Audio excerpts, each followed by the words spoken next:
Assalamualaikum warahmatullahi wabarakatuh.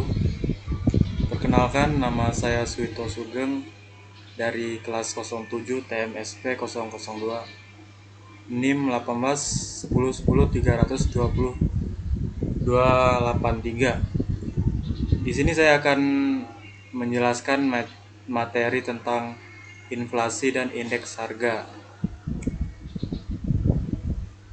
Pokok pembahasan antara lain yaitu satu, pengertian inflasi dan deflasi.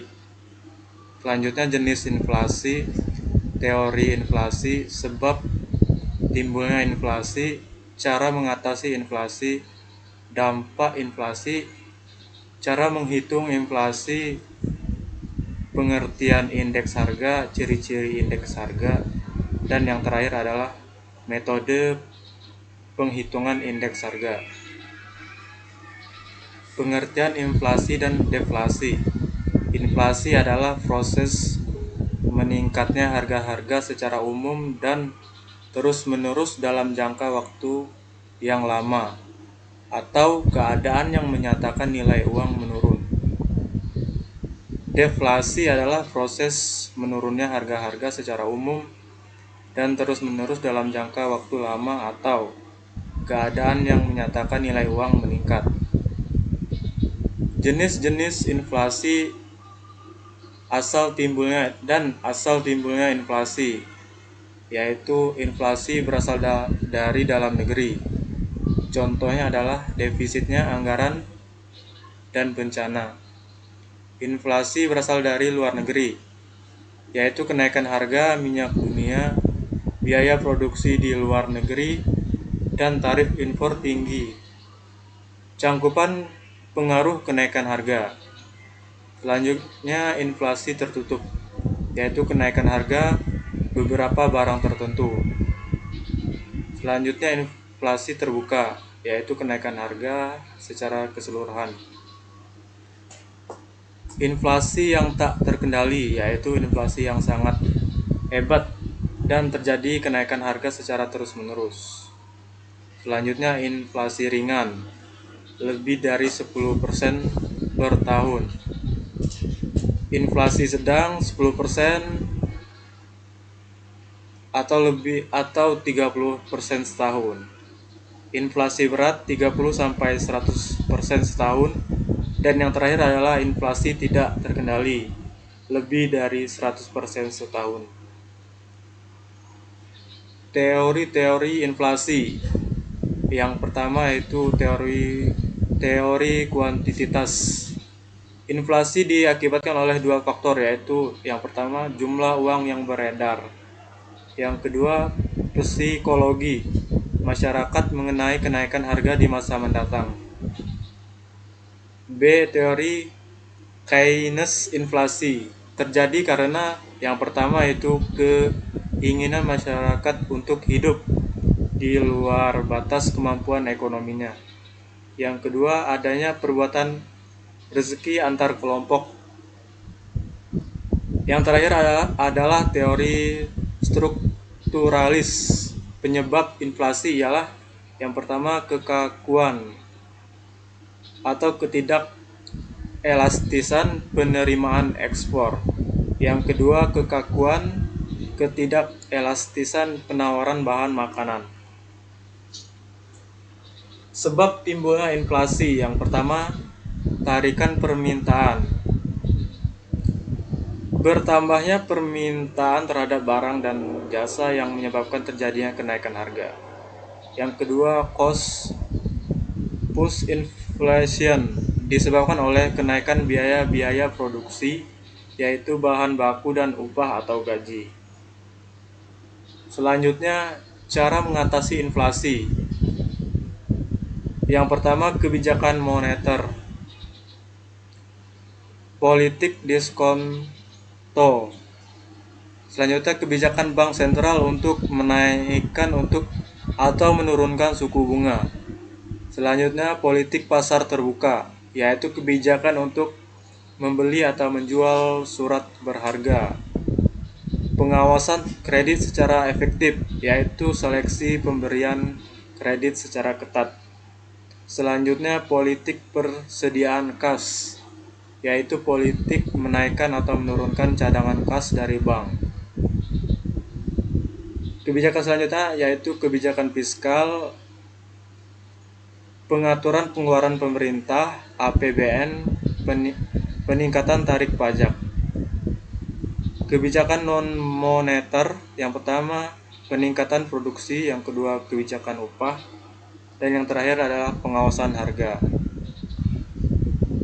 Selanjutnya, dampak inflasi. Dampak inflasi terhadap pendapatan, yaitu inflasi dapat memberikan dampak positif dan negatif terhadap pendapatan masyarakat. Pada kondisi tertentu, misalnya inflasi lunak, justru akan mendorong para pengusaha untuk memperluas produksi sehingga meningkatkan perekonomian. Namun inflasi akan berdampak buruk bagi mereka yang berpenghasilan tetap karena nilai uangnya tetap, sedangkan harga barang atau jasa naik. Selanjutnya adalah dampak inflasi terhadap minat. Pada kondisi inflasi, minat menabung sebagian besar orang akan berkurang. Alasannya karena pendapatan dari bunga tabungan jauh lebih kecil, sedangkan penabung harus membayar biaya administrasi tabungannya. Dan yang ketiga adalah dampak inflasi terhadap kalkulasi.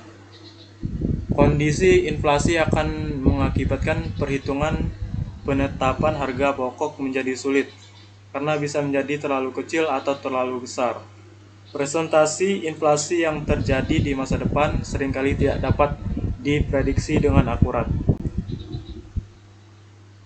Selanjutnya, dampak inflasi terhadap ekspor. Kemampuan ekspor suatu negara akan berkurang ketika mengalami inflasi, karena biaya ekspor akan lebih mahal. Selain itu, daya saing mereka barang ekspor juga mengalami penurunan, yang pada akhirnya pendapatan dari devisa pun berkurang. Yang terakhir adalah dampak inflasi terhadap efisiensi. Inflasi dapat pula mengubah pola alokasi faktor-faktor produksi. Perubahan ini dapat terjadi melalui kenaikan permintaan akan berbagai macam barang yang kemudian dapat mendorong terjadinya perubahan dalam produksi beberapa barang tertentu sehingga mengakibatkan alokasi faktor produksi menjadi tidak efisien. Selanjutnya adalah cara menghitung laju inflasi. Laju inflasi, cara menghitungnya adalah dengan rumus yaitu IHT dikurang IH T kurang I per IH T kurang 1 kali 100%. Keterangan: IHT adalah indeks harga setahun tertentu, tahun yang dihitung. Sementara IHT-1 adalah indeks harga tahun sebelumnya. Untuk contoh perhitungannya sendiri, yaitu indeks harga konsumen bulan Maret 2005 sama dengan 150,65. Sedangkan indeks harga konsumen bulan Februari 2005 adalah 145,15. Untuk perhitungannya sendiri sebagai berikut: 150,65 dikurang 145,15 dibagi 145,15 dikali 100%. Dan terdapat hasilnya yaitu 3,79%. Pengertian indeks harga yaitu perbandingan perubahan harga tahun tertentu dengan tahun dasar. Selanjutnya adalah ciri-ciri indeks harga. Yang pertama, indeks harga sebagai standar perbandingan harga dari waktu tertentu. Kedua, penetapan indeks harga didasarkan pada data yang relevan.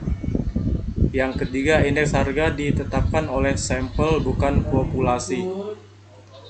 Dan yang keempat, indeks harga dihitung berdasarkan waktu yang kondisi ekonominya stabil. Dan yang terakhir adalah penghitungan indeks harga dilakukan dengan cara membagi harga tahun yang akan dihitung indeksnya dengan harga tahun dasar dikali 100. Dan yang terakhir adalah metode perhitungan indeks harga. Metode perhitungan indeks harga tidak tertimbang. Dengan rumus indeks harga tidak tertimbang sederhana, yaitu VN kali 100% PO. Keterangan VN jumlah harga pada tahun tertentu, sedangkan PO yaitu jumlah harga pada tahun dasar.